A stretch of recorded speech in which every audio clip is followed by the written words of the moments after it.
Today, on this episode of The Cave and the Fire. I love sin. I think it's a great word. Sin basically is separation. Anything that separates myself or from others or from the land or anything is sin. And what grace does, what the Spirit does, God does, is restore them. And so we live in this restorative world, and we're always seeking that restoration and grace.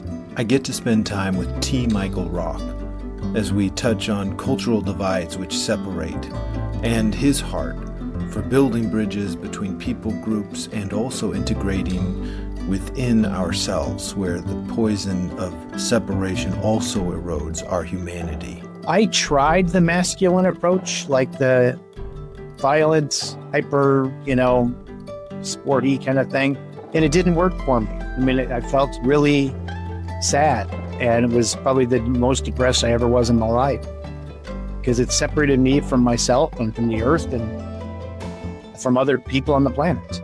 T. Michael is a professor, a pastor, a spiritual director, and an activist who works with folks who are marginalized and dismissed. From George Floyd Square to Haiti, Pine Ridge Reservation to Charlottesville, and recently at numerous ICE raids, he's called for love and restorative justice and prophetically named systemic oppression. And along the way, he also honors the dignity of those on all sides of these divides, as well as those caught in the middle. One of my longtime spiritual directors is a Buddhist woman who is my greatest spiritual teacher in my life. I remember being on a retreat. It was about hate and love. And the thing that I hated, I identified as guns. I hated guns. And so I brought that to my spiritual director, and she said, I think you need to be around people with guns. I think that's the Spirit telling you need to learn deeper the stories and to not dehumanize people that own guns. And I went, damn. And so within maybe an hour, I got an email from the chief of police and said, hey, we're looking for chaplains to serve with our cops. Do ride-alongs. And I'm like, that's the last thing I want to do. And there I was volunteering to be a police chaplain. And I did it for 10 years. And I got to know these beautiful, beautiful men who carried guns. Their call, which is, I think, a spiritual call to protect, to honor. I mean, police see the worst of humanity oftentimes, and yet they have to maintain some sense of hope that they're making a difference in the world, and they are. What I found behind their firearm were really these beautiful souls struggling to be free, and that's where I tapped into a sense of humanity that invited me to stop making judgments, about who people were or what their motivations were. Together, we explore how oppositional energy will only strengthen that which it opposes and will never usher in new ways of being. Love, the ultimate creative force, for T. Michael is the only story strong enough to help us escape the blame game and live into our inheritance as God's beloved. This kind of toxic thing that's happening in the culture, we have to be defined by what we're against in many ways, comes out of a backlash of the Me Too movement. Me Too was the amount of women who've been assaulted, who survived sexual harassment and assault is just astronomical. And the backlash was that men are bad, right? And so men grow up in a world where they feel bad about themselves for being men because men abuse women. And that's the story. And so let's change the story, right? Yes, those things happen. And I don't think Me Too's ever going to go away, which is good in a lot of ways because it calls men to accountability.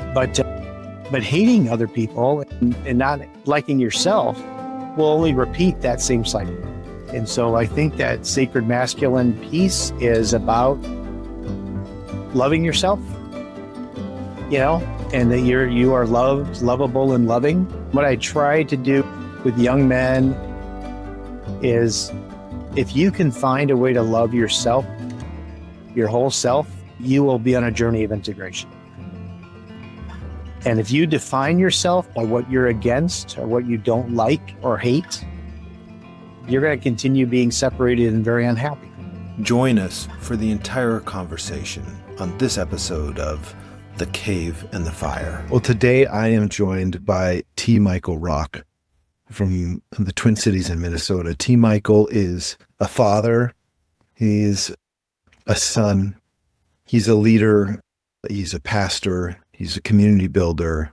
He is an absolute beautiful, beautiful man who's had just an incredible impact on many people within his local communities and in men all over the U.S. as well who get to share space with him.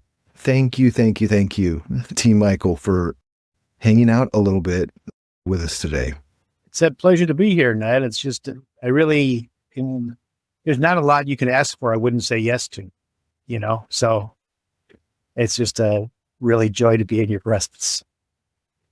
You have so many things going on in your life. In fact, one of the places was a delightful place that I encountered your work was Jamie and I were teaching a course on sexuality to 8th graders, my wife, Jamie.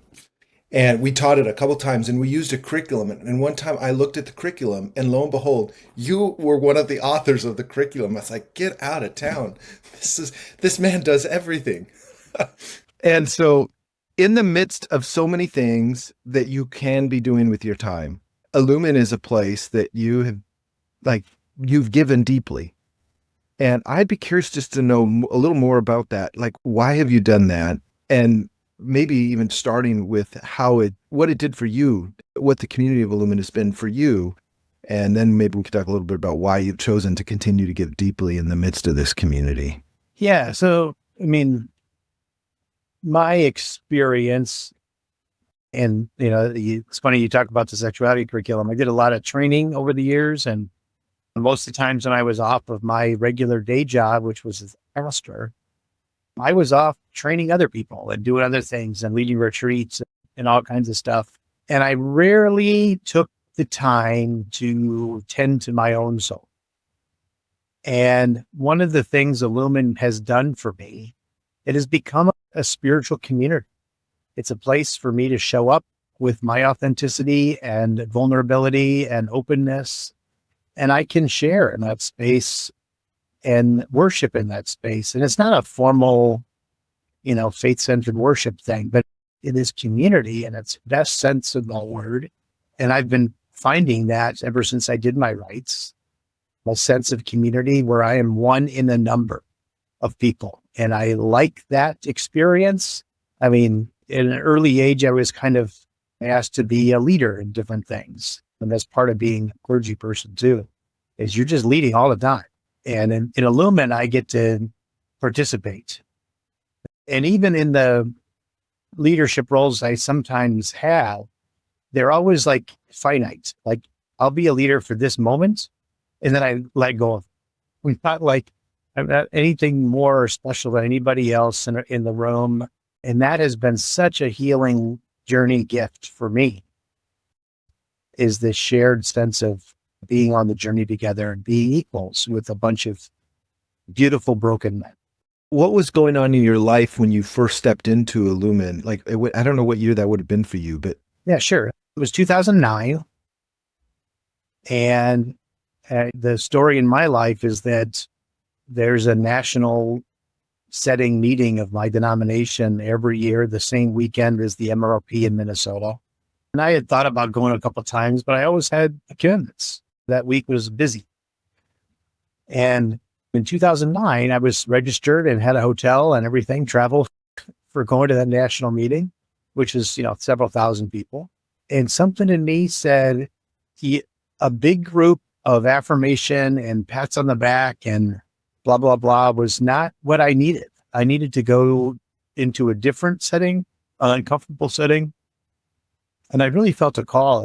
And I'd been in spiritual direction for years. I believe in that practice as well. And when I talked to my spiritual director about it, and they affirmed that I did not need to go to another national meeting and, feed my ego. And the man that invited me to the MROP is somebody I dearly love and trust in a way that was opening me up, breaking me open a lot of things. And that relationship kind of compelled me to show up. But I did that thing that many men do, I think. I showed up at the very last minute. I was one of the last people to take a seat in the circle. I wasn't like, woohoo, I'm going to show up early and get my room set and all that kind of stuff. I was kind of lackadaisical and showing up. And So before we get into that, let me just insert real quick. So you mentioned a couple things here that I'd love to give a few more words to. First of all, spiritual direction. What in the world is spiritual direction? Yeah, so spiritual direction, I have this elevator speech kind of down, is a opportunity to be in relationship with somebody who's going to walk alongside your spiritual journey, to listen, to reflect, and guide. It's a spiritual companion, it's a spiritual guide.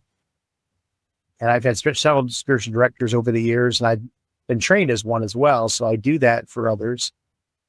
And it's just a relationship that I highly value as a way to find a check and balance in one's own spiritual life, to challenge one's own assumptions, and to explore different possibilities. I'm deeply committed to interfaith spirituality and dialogue because one of my longtime spiritual directors is a Buddhist woman who is still my greatest spiritual teacher in my life.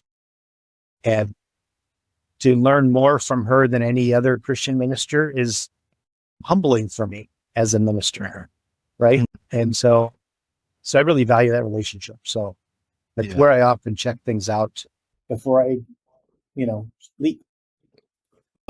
Beautiful, beautiful. I love this person, whoever it was at the time, who said, your ego doesn't need any more, as a friend of ours says, identity projects.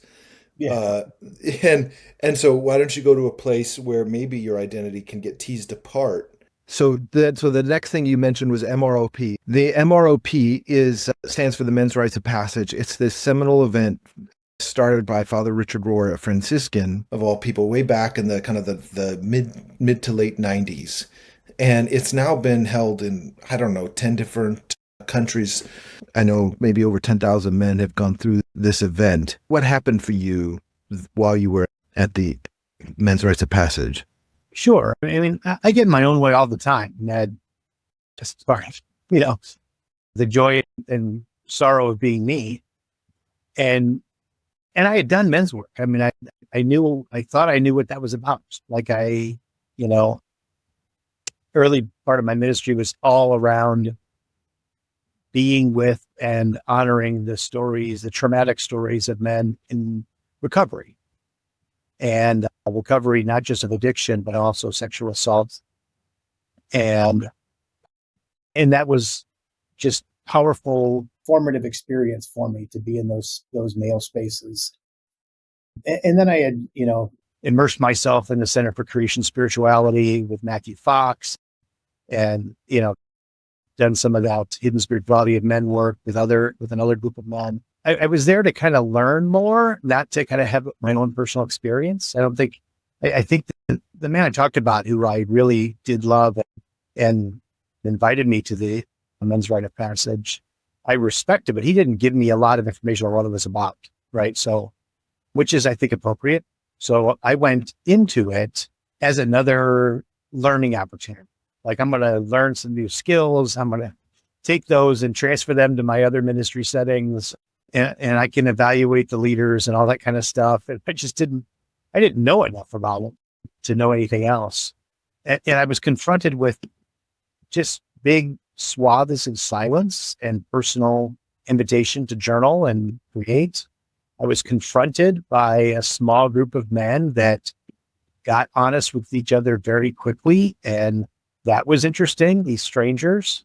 I was confronted by different rituals that are created to open up the soul. And yet I still resisted all of that. And I was into it to take notes and to and they said, don't take a lot of notes, right? But that's all we're still taking lots of notes. And somewhere along that last day, that wilderness day, I felt an integration in me that I didn't hadn't experienced before. Each of the settings of my life and ministry and family and love and everything else had been kind of compartmentalized. And the vision I drew and that I wrote about in my journal all day, that long day, was that I took all those buckets of all that good stuff that I loved, and I would go visit those areas and kind of enter in and be fully immersed.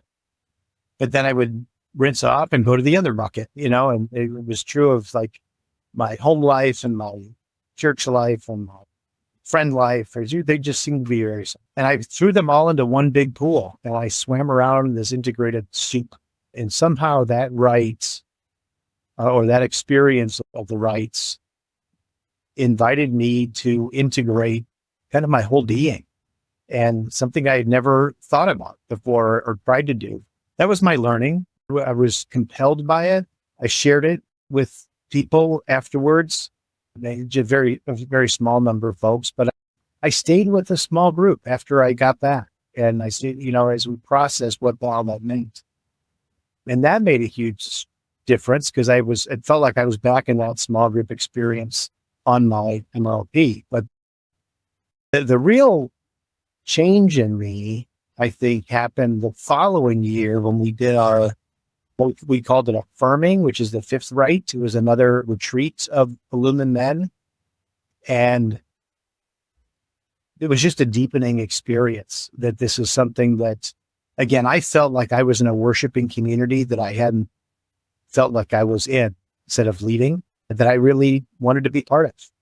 And in the relationships I made at that event became lifelong relationships, and that I still nurture today, almost 20 years later.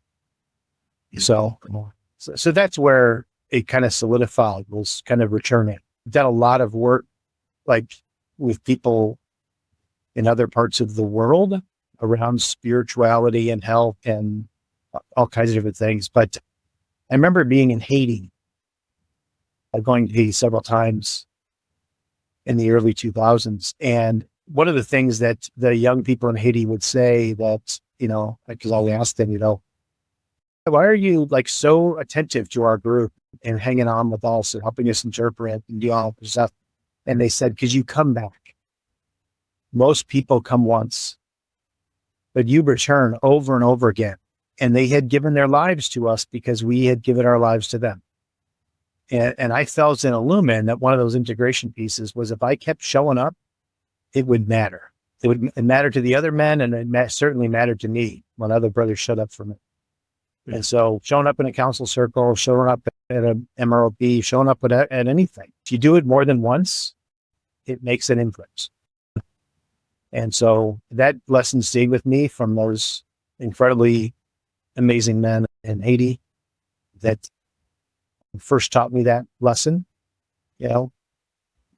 So that's why I keep showing up. So, one of the things I'm hearing in that is just obviously the work that we do individually whenever we're kind of tending to our spiritual life, and whether it's in a formational, something that we're kind of doing on a regular basis, day in, day out, a more kind of a transformational setting that you would experience at any kind of, really kind of an intense retreat experience. That's all well and good, but it's the depth of the connection between people and relationships. That there's a certain I hear this again and again, that for men who are connected within the Illumin community, that it's the depth of relationships and the kinds of conversations, the very honest and honoring and rooted conversations that they're having with other men, and not just on a weekend, but then in the weeks and months and years that continue. It's really remarkable. Men often haven't found that kind of connection anywhere else. Does that sound fair to be kind of what you're saying? Yeah, I lead one of the virtual council experiences with Illumin, and I got to tell you, Ned, that most of the time on a Sunday evening, I don't want to do that. It's like, oh man, it's going to be that time again, and I'm not. And I've been doing this for years, like a lot of years. I've been doing almost every month, and I tell you, I get into it, and afterwards, I'm like, that was the best hour and a half of my life. Like the level of sharing and intimacy and care of these men. It's always a different group. It's just, it transports me to another world. Mhm. And again, I may turn the computer on and host the room, but I am not any, there's no, it's a group of equals, right? Mhm. And it heals me every time, every single time, you know? Mhm. So I'm just very grateful. It happened again last night, you know? There is something about the resistance that if we're honest, most of us have, before any, and I don't know where that entirely comes from. I mean, I assume the number of places, but it's like, I appreciate that even this many years later, it's still something that that you have to kind of face down and see and be like, yeah, but I'm going to continue to choose. Nothing worthwhile doing, it seems, doesn't come with some level of resistance within us to actually begin. So, hey, I wanted to ask a little bit about masculinity. We are in a really curious time culturally. What's going on kind of out in the world has been kind of fascinating to watch. And, especially if you just to kind of track the conversation around masculinity and what does it mean to be a man over the last 150 years, it has been kind of remarkable changes, and it's continuing to change. And I just saw a study the other day that over 40% of young men, like maybe men in their up to about 30 or 35, up to about over 40% still don't really know, like they couldn't articulate what it even means to be a man. And is that an identity how much they want to even live into that identity? So I'd be curious just to know from you, T. Michael, from your situation, not necessarily as an expert on the subject, but an expert on you and your own understanding. What has your understanding been like of masculinity, and how has that evolved for you over time? Yeah, the evolution has been great. And I think it's not just me. I think it's the people around me as well. I mean, I watched my own dad kind of fight against his familial expectations of masculinity and still being imperfect at whatever it was he was, but his system was more rigid around what masculinity was. And then I'm one of 3 boys in my family, and all of us have also kind of rebelled against any societal form of kind of machismo or anything. We're all, I don't know, in touch with or embracing of a more integrated self in many ways, but we're also all teachers and, spiritual people. And so that's been part of it. I tried the masculine approach, like the violence, hyper, sporty kind of thing, and it didn't work for me. I mean, I felt really sad, and it was probably the most depressed I ever was in my life because it separated me from myself and from the earth and from other people on the planet. And the more I touched that place of my own depth, which was I consider a pretty feminine place of being, it was just much easier to be myself. And so I think there's a longing to be integrated, feminine, masculine, divine kind of experience. I think that's deep in the human psyche and spirit. And so I think part of this masculinity in our journey is this dance a little bit with what it means to be integrated in many ways. I mean, the world is just not as beautiful when it's separate, when there's rigid boxes and lines dividing different things. But when there's a blending of beings and possibilities and personalities and ways of loving, I think it's just a richer, more diverse being, and it reflects more of God, to be spiritual about it. So, I mean, that's been my journey in some ways.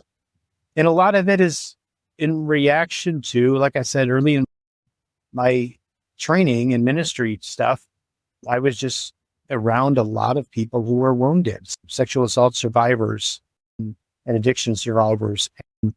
And I just kind of being in that world opened my heart up. And instilled a sense of compassion and care for others. And I never want to go back to that division and that sense of, I always said violence is the act of destroying, diminishing, or dehumanizing myself, others, or creation. you know, and it's not that I'm perfect at it, because I will often diminish or destroy or dehumanize another, but it's something that catches me deep in my soul that says, no, that's not who you are called to be. Moving towards kind of a forgiveness moment in that is important. So yeah, I don't want to perpetuate that kind of level of violence and tied to masculinity. I'm hearing you, a couple things are kind of standing out to me that I would love to kind of pursue. One, obviously we're past this, or you're saying you're past this kind of black and white box of man, woman, and I know you identify as queer.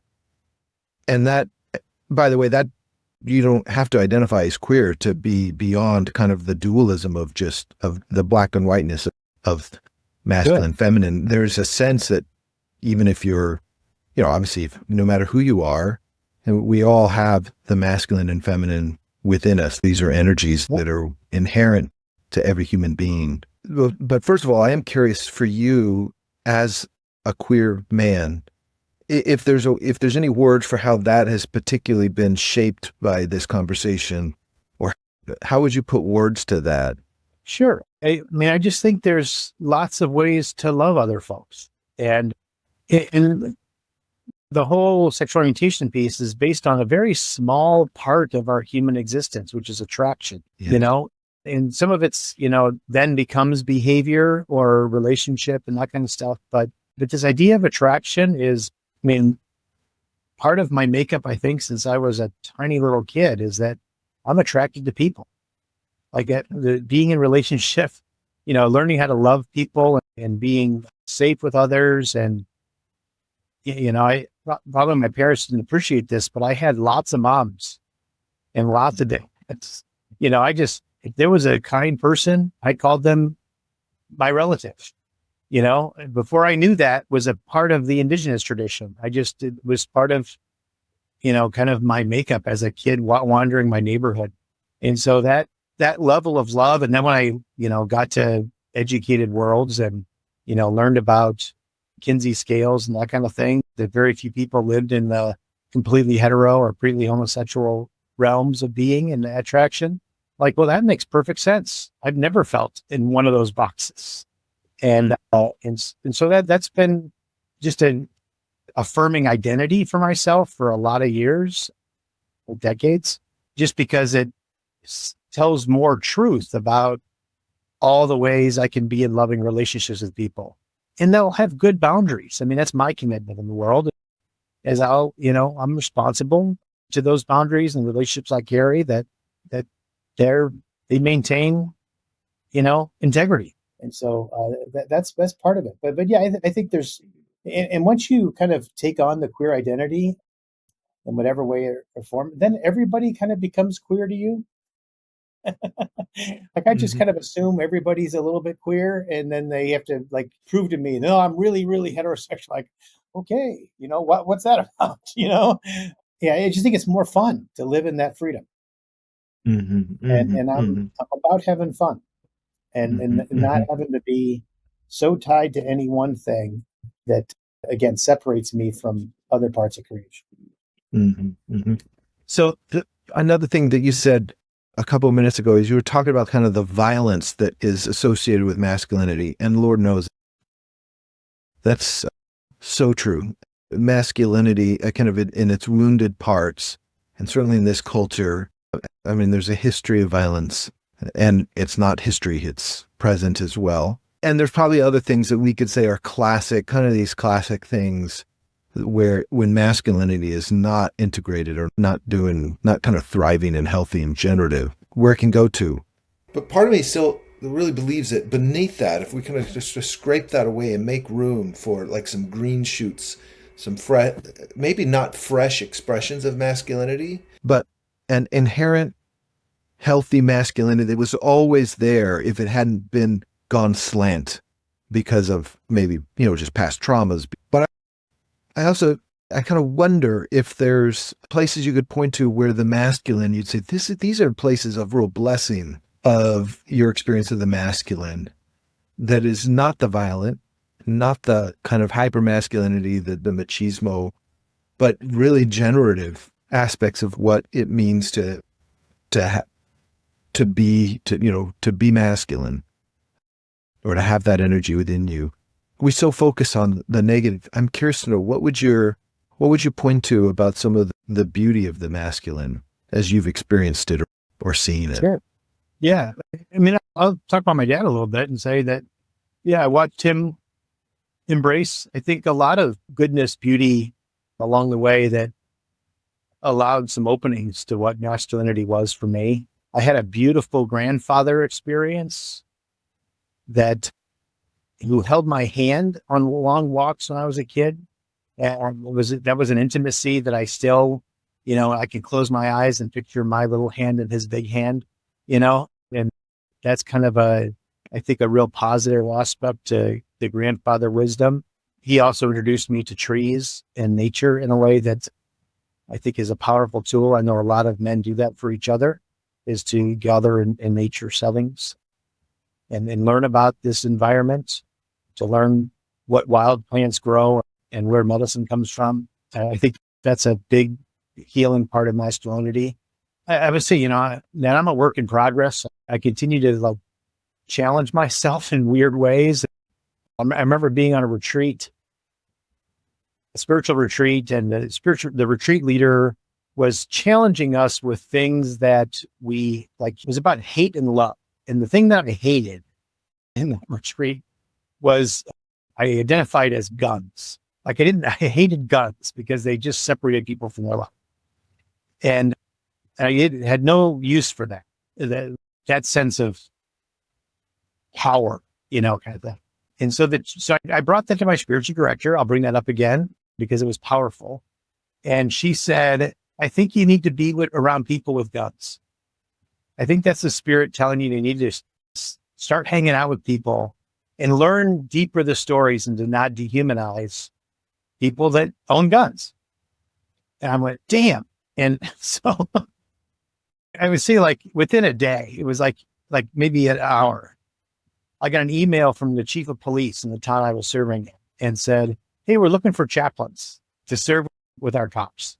Do ride-alongs. And I'm like, that's the last thing I want to do. I'm kind of an abolitionist. And when it comes to policing, let's take down the police industrial complex, and, let loose the prisoners and all that kind of stuff. And there I was volunteering to be a police chaplain. And I did it for 10 years. And I got to know these beautiful, beautiful men who carried guns. And I would say a new shoot is that it often didn't get in the way of their call, which is, I think, a spiritual call to protect, to honor. I mean, police see the worst of humanity oftentimes, and yet they have to maintain some sense of hope that they're making a difference in the world, and they are. And so we would process that on the ride-alongs and kind of look for moments of beauty and clarity and service. And there's a joke that police long to be firemen because everybody loves a fireman, and to ride in the truck and all that kind of stuff. And police don't get any of the same kind of accolades, or rarely do they get that kind of accolade. But they're mostly called to tell people no and stop and whatever. But what I found behind their firearm or firearms, depending on who they were, multiple, were really these beautiful souls struggling to be free, and that's where I tapped into a sense of humanity that invited me to stop making judgments, about who people were or what their motivations were. And and then to show up in those spaces, and so it's part of, I don't know. I think there's lots of shoots out there when we stop and listen to each other. And I think Illuman does that. I'm in Minnesota. I mean, we are a gun hunting culture out here in Minnesota. And a lot of our guys, I'm sure, are hunter, gun lover kind of people. And I love them all. But Illuman asks us to be in relationship, and to sit with folks and to see those developments happen and to trust something beyond our own sense of protection or safety, but to trust something that's deeper and broader and greater. I think. No, appreciate that. Do you mind if I share real quickly one of my own stories around that? I remember when I went to my first experience of Illuman was the Men's Rites of Passage. I had no idea what I was getting into. I thought I was just going to a retreat, which I kind of needed some Sabbath at the time. I was doing a lot of ministry work and had been doing a lot of building of my company and all this and family. And I needed a break. So I go down to Arizona. And one of the things I was so struck by was, first of all, no one talked about what they did professionally, which was so like, man, God, that felt so nice. No one said, hey, so what do you do? As if that's, but we did get to know each other and in some cases find out what each other did. And I was astonished actually at the breadth of men who were there. There was men who were here without papers and were, kind of worked as gardeners. In my group, there was a man who was as executive at a Fortune 500 company. There were gay men, there were straight men, there were Republicans and Democrats. There were people from all these different walks of life.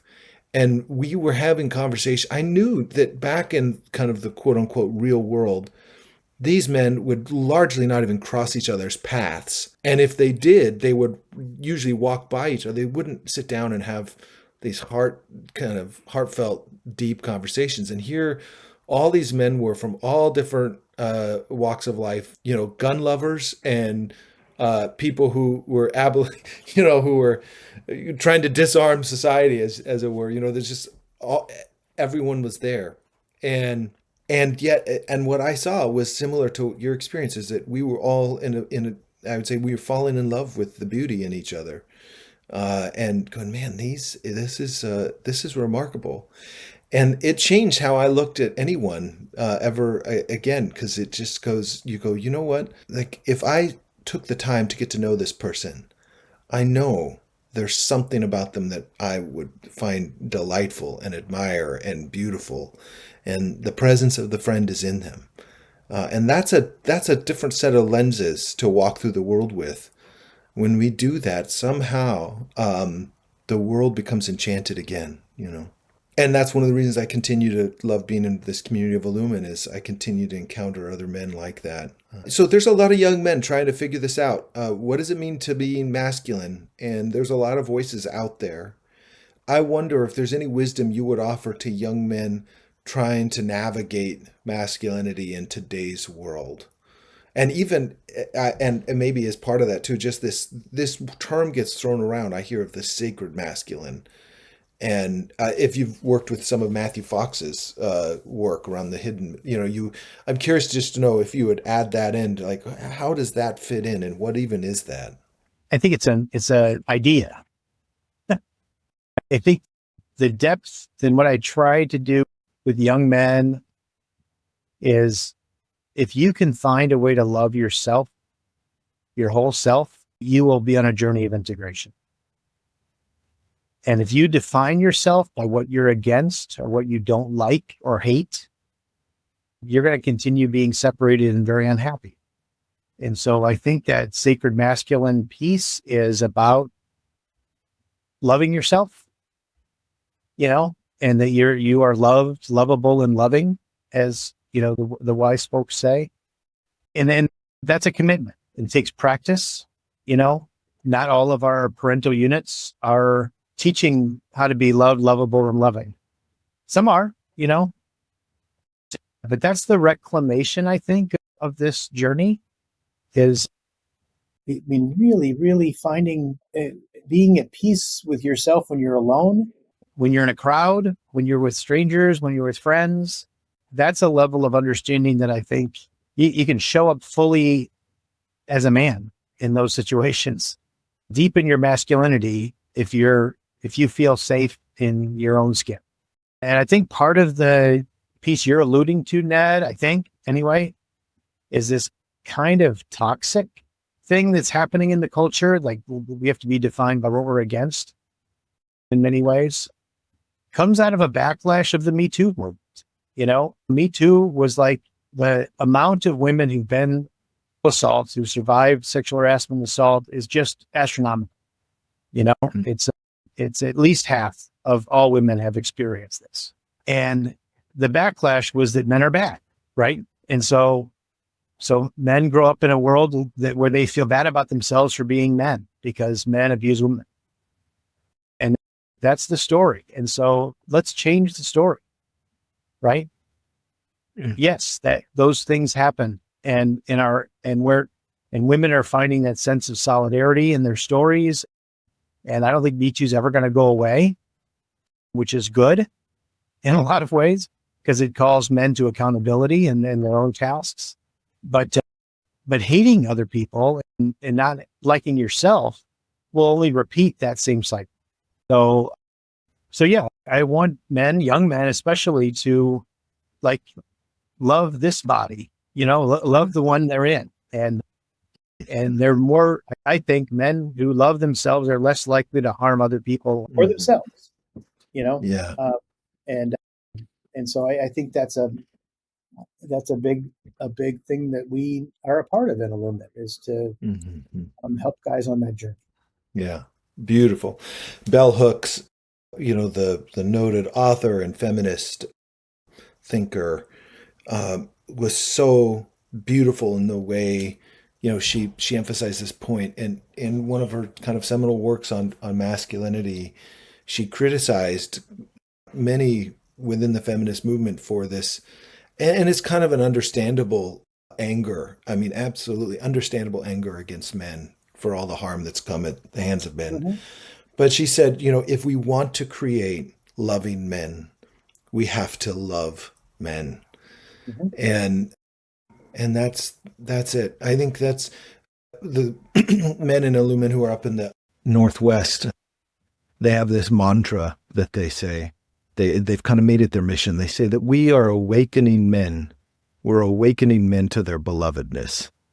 And belovedness is a particular word that, in the way that I think they would put it, is that it's nothing that you've done. You don't have to earn belovedness.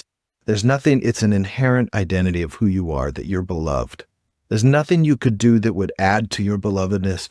There's nothing you could do that would take it away, or mar it. It's like at the very center of your soul is that you are beloved. You are beloved. And you don't have to do anything. So the men up there are saying, we're awakening men to the fact that this is the way of things, that you are beloved. We're awakening men to their belovedness. And then there's the second part, that they might love the world, which is, it just kind of go hand in glove, right? It just follows. So I love that. I wonder, what are some of the ways that you love the world, T. Michael, in so many ways. And I admire the way you kind of walk through this life. What are some of the ways that you love the world, and maybe particularly because of your work and your exposure to this Illuman community?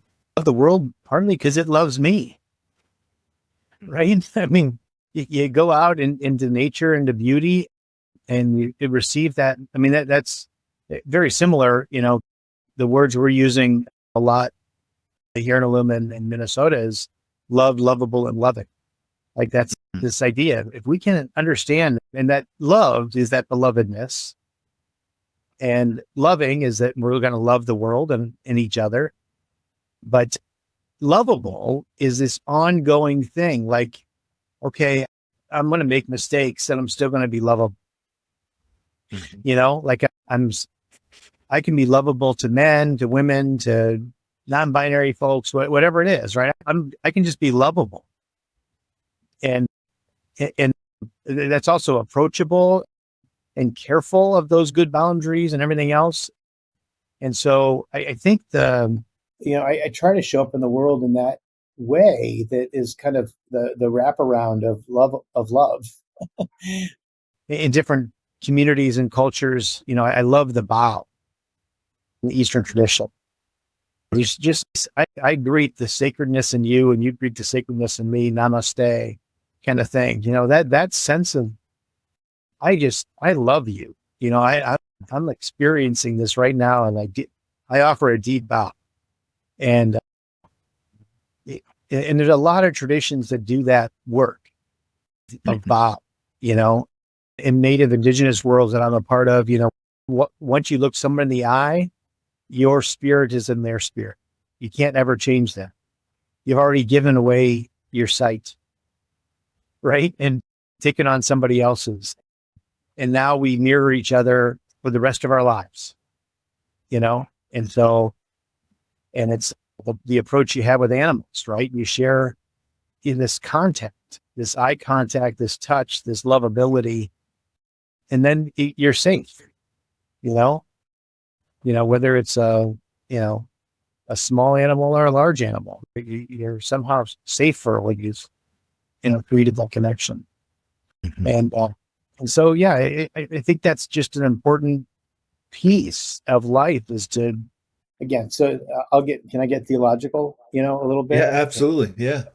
Is, I love sin. I think it's a great word.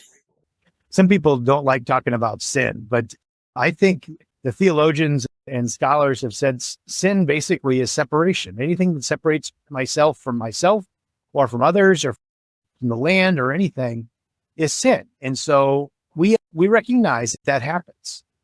It's not a default. It just is. Sin just happens because sometimes we feel separate from ourselves, from others, and from creation. And what grace does, what the Spirit does, God does, is restore that. And so we live in this restorative world, and we're always seeking that restoration and grace to happen. And so, I always think, that when people come in my setting or office or whatever, and, say, well, this is late, or I didn't do this well, or blah, blah, blah. I said, well, there's a big pile of grace in the corner. Just go pick some up. You're always forgiven. Not a big deal. Let's move on from here. Restore the relationship all the time. And I think that's the beauty of the work we do. It's not kind of couched in any one faith tradition, but it encompasses a lot of different pieces of that perennial tradition, one thing that is true at all faith settings. And I just think that's an important piece to remember, is that don't let sin take you away from things. Let it be an invitation to restore yourself. And so, people think I'm weird because I talk about being such a grateful sinner, because how would I know that I'm separated unless I've sinned or if I've offended someone? So help me know that so that I can ask for restoration.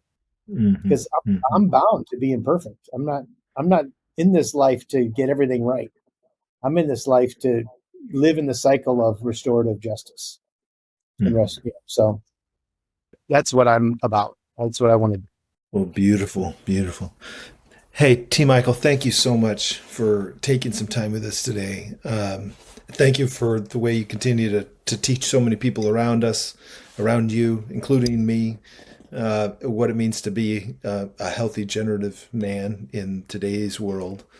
Thank you for your leadership, for your wisdom, and your service. And such a joy just to spend some time with you today. Thanks. The next time you call, I'll say yes. Good. Well, I look forward to it. Yeah.